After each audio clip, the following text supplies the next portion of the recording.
بلکہ صحیح حدیث میں فرمایا کہ مومن کی جو قبر ہے روضۃ من ریاض الجنہ، وہ باغ ہے۔ باغ میں گھٹن نہیں ہوتی، باغ میں ٹینشن نہیں ہوتی، باغ میں انسان بڑے سکون میں رہتا ہے، اور باغ بھی معمولی نہیں، روضۃ من ریاض الجنہ، جنت کے باغوں میں سے باغ ہے۔ بندہ مومن کی قبر آرام کی جگہ ہے۔ حدیث صحیح میں فرمایا کہ اسے کہا جائے گا کہ تو سو جا۔ بھائی مومن کی قبر باغ ہے جنت کا، اور وہاں جو حکم ہے وہ یہ ہے کہ تو سو جا جس طرح دلہن سویا کرتی ہے۔ تو بندہ جب سوتا ہے تو وہ بڑا سکون محسوس کرتا ہے۔ وہ سوتا ہی اس لیے کہ میری طبیعت تھوڑی ٹھیک ہو جائے۔ سوتا ہے بندہ تو اسے انرجی ملتی ہے۔ آپ سوتے ہیں تو آپ کی تھکاوٹیں اترتی ہیں، آپ سو جاتے ہیں تو آپ کا جسم ایک توانائی پاتا ہے۔ تو قبر کے اندر ہمیں جو بتایا گیا ہے بندہ مومن کو، وہ یہ کہا گیا ہے تو ڈائریکشن ٹھیک رکھنا، نتیجہ وہ نہ نکال دینا کہ قبر کھڈا بن جائے۔ کام اس طرح کے نہ کرنا کہ وہاں تیرے پاس سزا کے لیے فرشتے پہنچ جائیں۔ کام اعمال ٹھیک کرنا۔ قبر جنت کے باغوں میں سے باغ ہے، اور وہاں تمہیں تکلیف نہیں دی جائے گی، بلکہ وہاں تو کہا جائے گا سو جا آرام سے، نیند پوری کر، تو تھکاوٹیں اتار، تو یہاں آیا ہے تو سو جا۔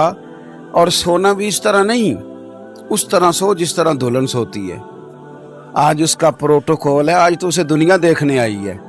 بعد مرندے مکھڑا میرا ہو جاوے جے تازہ، پھر سمجھ لینا محبوب میرے نے آن پڑیا جنازہ۔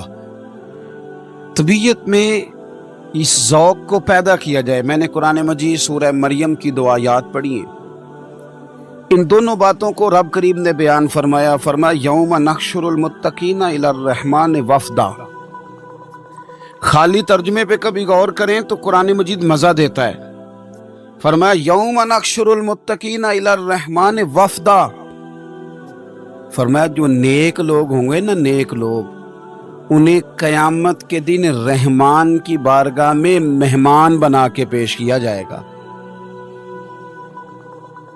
اللہ کی بارگاہ میں پیش کیا جائے گا مہمان بنا کے، وفد کی صورت میں۔ اور جو صیغہ استعمال کیا وہ کون سا؟ الی الرحمن۔